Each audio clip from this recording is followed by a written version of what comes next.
Hello everyone, welcome to Chhanda's cuisine. আজকের রেসিপিতে থাকছে একদম জিভে জল আনা ফুলকপির রোস্ট।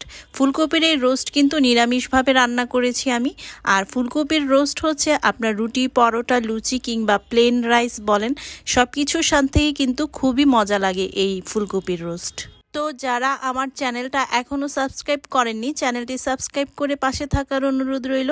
আর যারা পেজ থেকে দেখছেন, পেজটিতে লাইক ও ফলো দিয়ে পাশে থাকবেন। ফুলকপির রোস্টের রেসিপিটা শেয়ার করছি।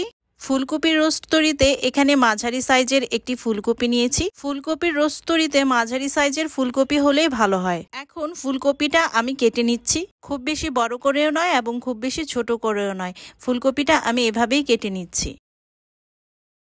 ফুলকপি কাটা হয়ে গেছে। এখন আমি ফুলকপিটা দেখাচ্ছি কিরকম করে কেটেছি। এই যে ঠিক এরকম করে আমি কেটে নিয়েছি ফুলকপিটা। এখন ফুলকপির ডাটার দিকটা একটু আমি কেটে নিয়েছি। দেখতে পাচ্ছেন ঠিক এভাবেই আমি কেটে নিয়েছি। খুব বেশি কাটবো না, অল্প করে কেটে দিয়েছি যেন ফুলকপির ডাটাটা সিদ্ধ হয়ে যায়। ফুলকপির ডাটা কেটে পানি দিয়ে ভালো করে ধুয়ে নিয়েছি। এখন একটি হাঁড়িতে পানি বসিয়ে চুলার ফ্লেমটা অন করে দিচ্ছি হাফ টিস্পুনের মতো লবণ। একটু গরম হয়ে এলেই এখানে ফুলকপিগুলো দিয়ে দিচ্ছি। এ সময় কিন্তু চুলার ফ্লেম অফ থাকবে। এগুলো কিন্তু সিদ্ধ করছি না, পরিষ্কার করার জন্য গরম পানিতে দিয়েছি। এগুলো আমি কিছুক্ষণ গরম পানিতে রেখে দিচ্ছি। এখন ফুলকপির রোস্ট তৈরির জন্য যে মশলা লাগবে সেটা তৈরি করে নিচ্ছি। একটি মিক্সারে দিয়ে দিচ্ছি হাফ কাপ পরিমাণ টক দই, দিচ্ছি 4 থেকে 5 টুকরো রসুন এবং 1 টুকরো আদা, আর 2 চা চামচ পরিমাণ পোস্তদানা আমি অনেকক্ষণ আগেই পানিতে ভিজিয়ে রেখেছিলাম, সেটা দিয়ে দিচ্ছি।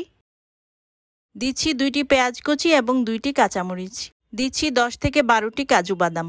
এখন এগুলো ব্লেন্ড করে নিচ্ছি। ব্লেন্ড করা হয়ে গেছে। অপরদিকে চুলায় প্যান বসিয়ে এখানে আমি দিয়ে দিচ্ছি বাটার। আর বাটার ও খাঁটি গাওয়া ঘি তৈরির একটি রেসিপি আমার চ্যানেলে রয়েছে, ডেসক্রিপশন বক্সে লিংক দেওয়া থাকবে, আপনারা দেখে নিতে পারবেন। ফুলকপিগুলো গরম পানি থেকে তুলে এখন আমি দিয়ে দিচ্ছি প্যানে দিয়ে কিছুক্ষণ ভেজে নিব। খুব বেশি ভাজবো না, হালকা করে কিছুক্ষণ ভেজে নিব। যখন একটু হালকা বাদামি কালার চলে আসবে তখন এগুলো আমি তুলে নিচ্ছি। খুব বেশি ওভারকুক করব না। দেখুন সুন্দর একটা কালার চলে এসেছে। এখন আমি এগুলো তুলে নিচ্ছি। তারপর সেম প্যানে আমি আরও কিছুটা বাটার দিয়ে দিচ্ছি। আজকে রান্নাটা কিন্তু আমি বাটার ও ঘি দিয়ে করছি, আপনারা ইচ্ছে করলে সাদা তেল দিয়েও করতে পারবেন। এখন কিছু গোটা গরম মশলা দিচ্ছি। এখানে রয়েছে এলাচ, দারচিনি, লবঙ্গ ও কয়েকটা সাদা গোলমরিচ। এখন এগুলো দিয়ে দিচ্ছি একটা তেজপাতা।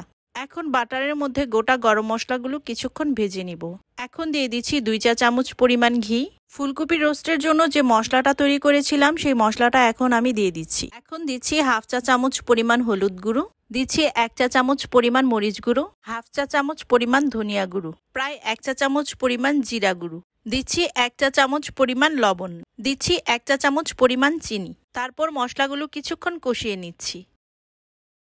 কষিয়ে নেওয়া হয়ে গেলে ভেজে রাখা ফুলকপি দিয়ে দিচ্ছি।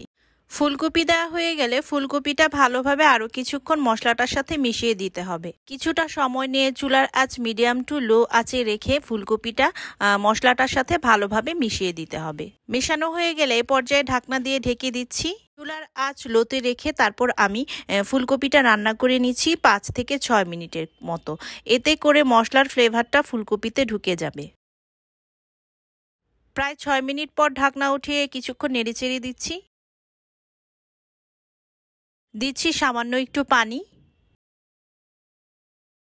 দেওয়া হয়ে গেলে এখন ঢাকনা দিয়ে ঢেকে দিচ্ছি। অপেক্ষা করব 5 মিনিট। 5 মিনিট পর ঢাকনা উঠিয়ে চিড়ে রাখা আস্ত কিছু কাঁচামরিচ দিচ্ছি। এখন দিচ্ছি হাফ চা চামচ পরিমাণ গরম মশলা গুঁড়ো। তারপর ভালোভাবে মিশিয়ে দিচ্ছি। তারপর ঢাকনা দিয়ে ঢেকে অপেক্ষা করব আরও 6 থেকে 7 মিনিট। 6 থেকে 7 মিনিট পর ঢাকনা উঠিয়ে চেক করছি ফুলকপির ডাটাটা সিদ্ধ হয়েছে কিনা। দেখে মনে হচ্ছে ফুলকপিটা সিদ্ধ হয়ে গেছে এবং এর গ্রেভিটা কিন্তু অনেক ঘন হয়ে এসেছে। এই পর্যায়ে একটি কাঁটা চামচ দিয়ে আমি চেক করে নিচ্ছি। ডাটাটা কিন্তু পুরোপুরি সিদ্ধ হয়ে গেছে। ফুলকপিটা সিদ্ধ হয়ে গেলেই রান্না কমপ্লিট। এই পর্যায়ে কিন্তু আমার রান্না কমপ্লিট হয়ে গেছে। গ্রেভিটা দেখুন খুবই ঘন হয়ে এসেছে। এখন ঢাকনা দিয়ে ঢেকে চুলার ফ্লেম অফ করে আমি চুলাতেই বসিয়ে রাখবো 5 থেকে 6 মিনিটের মতো। এখন পরিবেশন করে দেখাচ্ছি আপনাদের। পরিবেশনের জন্য ফুলকপির রোস্ট রেডি। ফুলকপির রোস্টের এই রেসিপিটা ভালো লাগলে রেসিপিটিতে লাইক দিয়ে উৎসাহিত করবেন। আর কোনো প্রশ্ন থাকলে আমাকে কমেন্ট করে জানাবেন, আমি উত্তর দেওয়ার চেষ্টা করব। নতুন রেসিপি পেতে চ্যানেলটি সাবস্ক্রাইব করে পাশে থাকবেন।